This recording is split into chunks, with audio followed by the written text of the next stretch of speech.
आज की वीडियो में हमने बहुत महत्वपूर्ण विषय लिया है जिसकी इंटरनेट पे अभी तक कोई वीडियो उपलब्ध नहीं है इस तरीके की। तो उम्मीद है कि इससे आपको काफ़ी जानकारी भी मिलेगी और आपके लिए काफ़ी सहायक भी रहेगी कि दरगाहों और मज़ारों का विज्ञान क्या है पूरी तरीके से। लोग देखते हैं कि हिंदुस्तान में इतने सारे दरगाह हैं, मज़ार हैं, हिंदुस्तान के बाहर हैं दुनिया में, और यहाँ पे लोग जाते भी हैं, अपनी मन्नतें लेके जाते हैं, मन्नतें पूरी भी होती हैं। तो इसका पूरा विज्ञान क्या है, इसी के विषय में आपको बताने का प्रयास करेंगे इस वीडियो में। तो एक इसमें पहले बात तो कन्फ्यूजन है जो हिंदू लोगों में भी है और इस्लामिक लोगों में भी है। जैसे उसमें अलग अलग देवबंदी और बरेलवी, देवबंदी में जो नहीं मानते हैं दरगाह को, तो उनको ये लगता है कि दरगाह का मतलब क्या है कि पूजा होती है किसी व्यक्ति की। एक तो सबसे बड़ी समस्या, इसी सब का समाधान करने के लिए मैंने ये बताया। हिंदुओं में ये समस्या है क्योंकि हिंदू मंदिर जाने के अभ्यस्त रहते हैं, तो वो उस चीज़ को समझ नहीं पाते। तो इसमें क्या है कि एक तो हिंदुओं के लिए मैं बता रहा हूँ, जैसे हिंदू धर्म में है कि गुरु गोरखनाथ का मंदिर गोरखपुर में बना हुआ है उत्तर प्रदेश में, बाबा कीनाराम गौरी का आश्रम बनारस में बना हुआ है। ऐसे ये जो है कोई भी सिद्ध पुरुष जो होते हैं वो अपना शरीर छोड़ने के पहले ये निर्णय करते हैं ईश्वरीय आदेश से कि उनको जगत के कल्याण के लिए इस पृथ्वी पे कोई अपना स्थान ऐसा छोड़ना है जहाँ आने वाले लोगों से वो इस शरीर को छोड़ने के बाद संबंधित हो सकें, उनकी समस्याएं सुन सकें, उसमें मदद कर सकें प्रकृति के नियमों के अनुसार।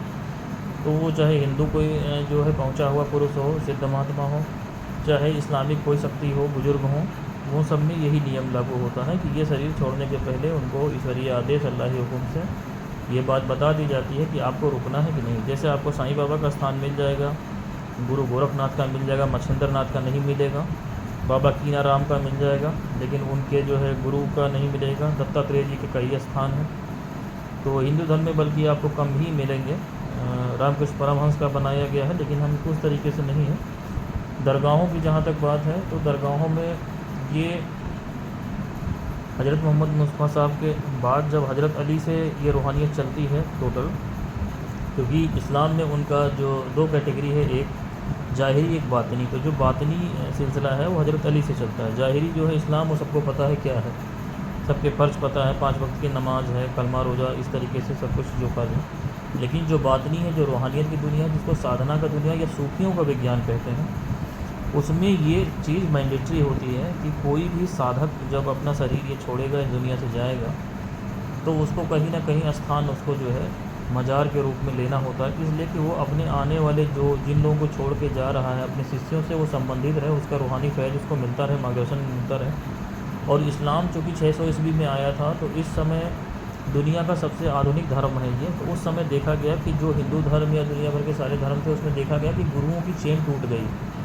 अब गुरु गोरखनाथ कब थे? हज़ारों साल पहले गुरुओं का, गौतम बुद्ध का भी उन्होंने देखा कि चेन टूट गई, क्योंकि उनका कोई स्थान नहीं है कि कोई पब्लिक जो है अपनी बात लेकर कि कहाँ जाए। गौतम बुद्ध के पास भी अगर आप बौद्ध धर्म में भी जाओ तो देखो कि उनके जो 4 स्थान है उसमें अलग अलग प्रयोजन से लोग हैं। जैसे बोध गया उनका प्रमुख तीर्थ है, लुम्बिनी में उनका जन्म स्थान है। तो ऐसे विभिन्न धर्मों का देखते हुए फिर जो पैगम्बर इस्लाम थे हज़रत मोहम्मद मुस्तफ़ा साहब, उन्होंने जो बातनी तालीम हज़रत अली के ज़रिए दी इस सिलसिले के लोगों को, तो उसमें ये चीज़ फिर हज़रत अली के बाद से ये शुरू हुआ कि जो है जो अपनी इसमें साधना करेगा इस्लाम में, सूफीज़म में, वो फिर दरगाह के रूप में एक स्थान अपना पृथ्वी पे छोड़ेगा जहाँ पे उनको जो है लोग कनेक्ट कर सकते हैं, अपनी समस्या लेके आ सकते हैं, सीखेंगे और उनसे रूहानी फैज़ और जानकारी मिलेगी।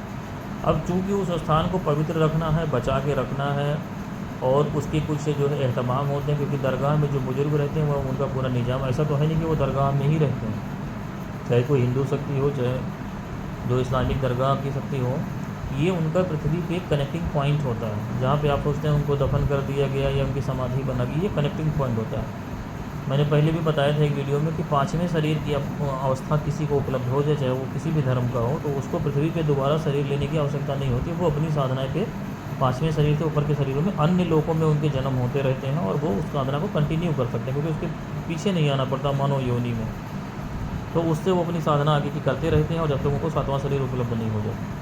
तो उसी कंसेप्ट को मानते हुए जो लोग जनरली साधना करते हैं सीरियसली किसी भी सिलसिले के, उनको 5वां शरीर उपलब्ध हो ही जाता है, जो पूरा अपना नियम से चलते हैं।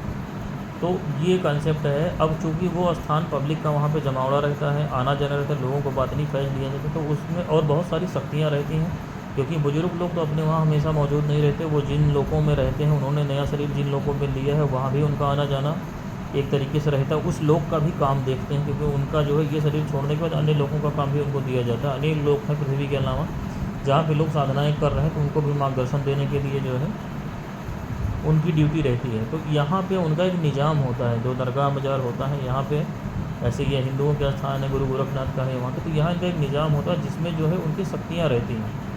जो आपके जाने पे जो प्रार्थना पत्र दरगाह पे मज़ार पे, चाहे आप प्रार्थना करो, चाहे चिट्ठी लेकर के जाते हैं, कुछ लोग लिख करके लगा देते हैं, वो सुनी जाती है। जो लोग गए उसमें उनकी बात सुनी जाती है। और फिर जो बुज़ुर्ग लोग होते हैं इस्लाम में, जैसे बृहस्पतिवार को वो रहते हैं दरगाह पे, ऐसा माना जाता है। इसलिए जुमेरात का इतना महत्व है, बृहस्पतिवार के दिन जो है दरगाहों पे भीड़ इतनी ज़्यादा होती है, क्योंकि वो फिजिकली वहाँ पे ऐसा माना जाता है कि प्रेजेंट रहते हैं मोस्टली। और बाकी उर्स के टाइम पे रहते हैं, और उर्स के टाइम पे किसी भी जो वली की दरगाह पे जो और जो है औलिया अल्लाह हुए हैं वो लोग भी आते हैं पूरा। तो इसलिए इन सब का विशेष महत्व होता है। लेकिन बेसिक बात जो ये है कि वहाँ कहीं पूजा जैसी कोई बात नहीं, जो गलत फहमी है कि ये इंसान की पूजा हो रही, ऐसा कुछ नहीं। वो एक गुरु का स्थान है। मैंने कहा मज़ार या दरगाह जो है एक गुरु का स्थान है। जैसे हिंदू धर्म में गुरु का वो स्थान है, वो कनेक्टिंग पॉइंट है। वहाँ आप परेशान हैं तो अपनी समस्याएं लेकर के जाइए, अपनी बात रखिए। उसके जो तरीके हैं, जो चीज़ें वहाँ चढ़ाई जाती हैं, चढ़ाई क्यों जाती है ये भी मैं बता दे रहा हूँ। कोई कहता है चादर चढ़ाई जाती है, फूल चढ़ाया जाता है, सिर्क है, ऐसा वैसा। जो दरगाह के बुज़ुर्ग होते हैं या जो इस तरीके की शक्तियाँ होती हैं, चाहे हिंदू धर्म की हों, ये कर्म बंधन से मुक्त होते हैं। ये आपके लिए कोई, जो आप उनके रिश्तेदार नहीं हो कि आपके लिए कुछ कर सकते हैं। या इसी तरीके से हिंदू देवी देवता भी होते हैं कि आप काल भैरव के मंदिर चले गए, वहाँ चले गए, तो वहाँ चढ़ावा क्यों चढ़ाए? चढ़ावे का कंसेप्ट समझ लीजिए, चाहे कोई मज़ार हो, चाहे मंदिर हो, कोई भी ईश्वरीय शक्ति हो, किसी भी धर्म की हो, वो कर्म बंधन से मुक्त होती है। वो एक इंच भी, एक सेकंड भी ईश्वर की इच्छा के विरुद्ध नहीं चल सकती। तो इसलिए जो आपके कर्म है, आपके जीवन में जो समस्याएं आती हैं, जो आपका काम होता है, वो वहाँ पे रहने वाली शक्तियाँ ही करती हैं। और प्रकृति के नियमों के अनुसार वो शक्तियाँ आपकी गुलाम तो है नहीं।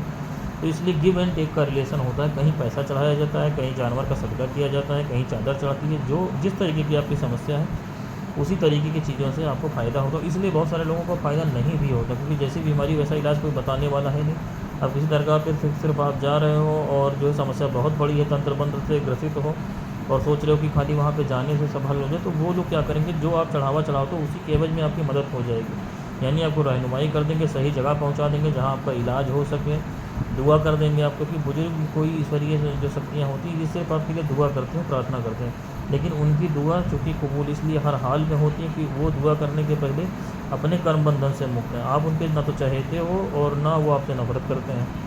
तो इसलिए आपकी बात सुनेंगे और ईश्वरीय दरबार में, अल्लाही दरबार में वो दरख्वास्त लगाएंगे कि अगर ये होने लायक हो तो ये हो जाए, नहीं होने लायक है तो नहीं। इसे और जो आपकी वस्तुएं चढ़ी रहती हैं वो इसीलिए चढ़ाई जाती हैं कि आपके तरफ से, जिसको हदिया बोलते हैं, सदका बोलते हैं, वो ज़रूरी है। फोकट में कोई काम सूक्ष्म जगत में नहीं होता, क्योंकि सूक्ष्म जगत की शक्तियाँ जो है कर्म बंधन से मुक्त। बहुत सारे लोगों का प्रश्न रहता है, काल भैरव के मंदिर में गए, वो प्रसाद चढ़ाए, हनुमान जी को लड्डू चढ़ाए, वहाँ पे जो है काल भैरव को शराब चढ़ाई जाती है, काली जी को बलि चढ़ाई जाती है, कामाख्या देवी को बलि चढ़ाई जाती है, वहाँ विंध्यवासिनी मंदिर में बलि चढ़ाई जाती है, दुर्गा जी को नारियल चढ़ता है।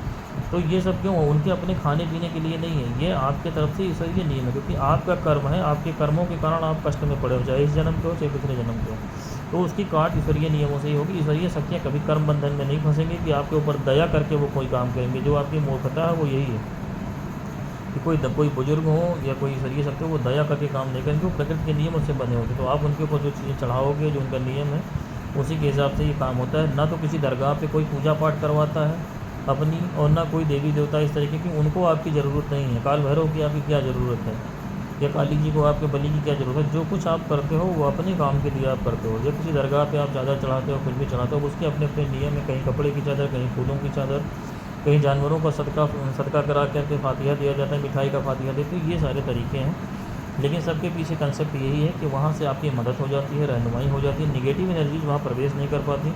तो वहाँ जाने पर बहुत कुछ आपको ऐसे अनुभव होते हैं, मन में ऐसे विचार आते हैं जो आपको घर पे रहते हुए या बाहर नहीं पता चलते हैं, लेकिन वो एक पवित्र ऊर्जा का सेंटर होता है। तो उस तरीके से वहाँ पे ये सुविधा रहती है। तो इसलिए जो लोग दरगाहों मज़ारों पे जानते हैं, उसके तमाम एहतमाम को उनको फॉलो करना चाहिए, जो वहाँ पे बनाए गए हैं। कि हाथ पैर धुल कर, किसी भी धर्म के हाथ पैर धुल के जाएँ, बाथरूम घर से होकर के जाएँ, क्योंकि उसकी पवित्रता आप नहीं रखेंगे तो आपके ऊपर रुजत हो जाएगी। वहाँ जो शक्तियाँ, बुजुर्गों की नहीं, वहाँ जो शक्तियाँ रहती हैं उनकी रुजत हो जाएंगी। जाने अनजाने में कोई आपके साथ खींच करके घर पे आ जाए, और वहाँ पे जो पेश करने वाले लोग रहते हैं, जहाँ पे रहें खादिम, वहाँ उनको दीजिए 10-20 रुपये, वहाँ दरगाह पे ज़रूर चढ़ाइए, क्योंकि उनकी आजीविका उसी से चलती है। उनके गले या बॉक्स में डालिए। बाकी जो आपको आता है पढ़ना हो, कुछ जानते हो इस्लामिक, तो पढ़िए। नहीं पढ़ना है तो अपना जो है हिंदू धर्म के हैं तो सिर्फ अपनी सिंपल प्रार्थना करिए, किसी बकवास में नहीं, चिट्ठी पत्री में। वहाँ दरगाह पे किनारे बैठ जाइए और अपनी बात ऐसे कहिए जैसे वो आपके आमने सामने सुन रहा हो। आपकी बात सुन ली जाएगी, चाहे जितनी धीमी आवाज़ में बोलूँ। वहाँ चिल्लाने की ज़रूरत नहीं है। लोग जाते हैं दरगाहों मज़ारों में, पकड़ के हाथ से हिलाने लगते हैं, वहीं लेटने लगते हैं। ये सब की ज़रूरत नहीं है। तो एक सामान्य तरीके से जाइए और इतना मन में श्रद्धा रखिए कि हम किसी बुजुर्ग के पास जा रहे हैं, वो मेरी बात सुनेंगे, और तुरंत कार्रवाई की उम्मीद ना रखें। मैंने पहले भी वीडियो में बताया था कि सूक्ष्म जगत में समय का परिमाण जो है अपने वहाँ के समय के परिमाण से अलग होता है। तो ऐसा नहीं कि किसी दरगाह पे आप गए और तुरंत काम हो गया। उसमें साल भर की अवधि हो सकती है, 2 साल की अवधि हो सकती है। जिस प्रकार की आपकी समस्या और ईश्वरीय आदेश उसमें क्या है, उस तरीके से वो करेंगे। फिलहाल वहाँ से आपको कोई नुकसान नहीं होने वाला। हर तरीके से आपकी सहायता हो, या तो आपको मदद मिल जाएगी, रहनुमाई मिल जाएगी, डायरेक्ट मदद मिल जाएगी। जैसा केस होगा वैसा है। यही दरगाहों मज़ारों का विज्ञान है और यही सभी मंदिरों का भी विज्ञान है। कहीं बुत परस्ती और इस तरीके की चीज़ें, अब उसमें लोग शिर्क में आ जाते हैं। ये दरगाह मज़ार को जो बनाने का नियम है वो इसीलिए है कि जो अल्लाह के वली हों उन्हीं की दरगाह बनती है। लेकिन अब क्या हो रहा है कि जिसको देखो वो पर्दा किया, अब वो चाहे कोई तांत्रिक रहा हो मुस्लिम में, उसकी भी लोग मज़ार बनाए चले जा रहे हैं, पूजे जा रहे हैं। तो वहाँ पे क्या होगा, शैतानी क़ुव्वतें रहेंगी।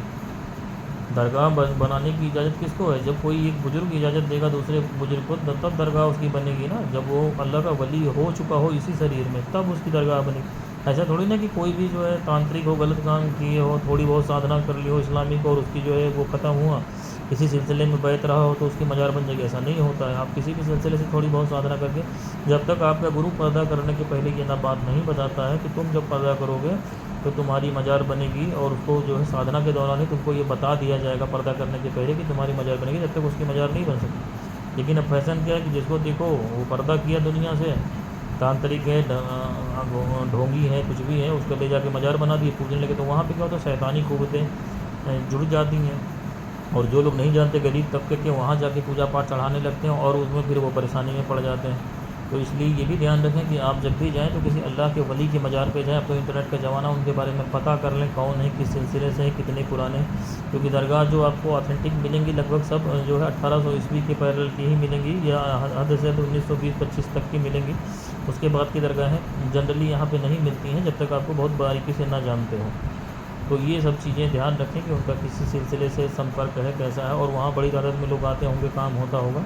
तो ये सब पता करके जाएँ, किसी भूत प्रेत की दरगाह वाले पे ना चले जाएँ। ये चीज़ का विशेष ध्यान रखें। और यही हिंदुओं के संबंध में भी है कि ऐसे मंदिर जहाँ पे बड़ी तादाद में लोग आते हों, प्राण प्रतिष्ठा जो जिन मंदिरों में हुई हो मूर्तियों की, काल भैरव का किसी को तो ठीक है, नहीं तो किसी ने ले जाके मूर्ति कहीं छोटे मोटे मंदिर में रख दी, तो वहाँ आप गए काली जी के नाम पे और पता चला कि वहाँ पे लोकल देवी देवता वहाँ पे रह रहे हैं, वही आपके साथ हो लेंगे। जो लौंग बतासा कपूर आप चढ़ाओगे वो पूजा उन्हीं को चली जाएगी, वो आपके साथ आपके घर तक चले आएंगे। तो लोग ये सब भी गलती करते हैं, कहीं भी पीपल के पेड़ में चले जाते हैं, कहीं भी छोटे मोटे मंदिर में चले जाते हैं, गली गुलसे में मूर्तियाँ रखी जाती हैं, वहाँ चले। ऐसा नहीं होता है। जो प्राण प्रतिष्ठित किए हुए ऐसे स्थान हो जहाँ पे डेली का आरती पूजा, कोई ब्राह्मण वहाँ पे नियुक्त हो, पूजा हो रही हो, जागृत मंदिर हो, उसका पता कर लीजिए, तब वहाँ पे आना जाना रखिए। कम से कम वहाँ शिवलिंग तो आस उस मंदिर में होगा ही होगा, या देवी का मंदिर होगा, तभी भी वहाँ पे सही शक्तियाँ निवास करेंगी। अगर शिवलिंग नहीं है, या दुर्गा जी की प्रतिमा स्थापित नहीं है, या काली जी की नहीं है स्थापित है, तो सब ये छोटे मोटे जो देवी देवताओं के मंदिर हैं, इसमें सब ऐसे लोकल चीज़ें रहती हैं और वो आपके साथ लग लेंगी। हो सकता है आपके ऊपर ही सवार हो जाएँ। तो ये चीज़ का ध्यान रखें। मैं समझता हूँ ये जनरल जानकारी जितनी मैक्सिमम आपको दी जा सकती थी मैंने दे दी है। बाकी कुछ विशेष पूछना हो तो कमेंट में आप पूछ सकते हैं, उसके लिए।